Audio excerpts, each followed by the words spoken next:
मेरा बैकअप है तो सिर्फ उठा दिल से मानता हूँ। अहम खबर से आपको आगाह करते चलें।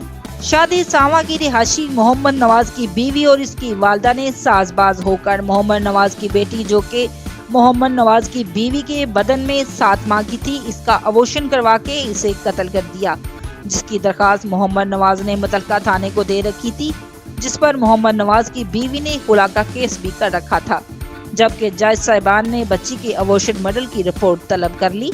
मोहम्मद नवाज का कहना है कि मैं आला अफसरान और जज साहिबान से अपील करता हूं कि जब तक मेरा फैसला बच्ची के अबॉर्शन मॉडल का क्लियर नहीं हो जाता, तब तक ये खुला के केस को अपेंडिंग किया जाए। Report Shamala Hashmi, DNA news, Chishtian.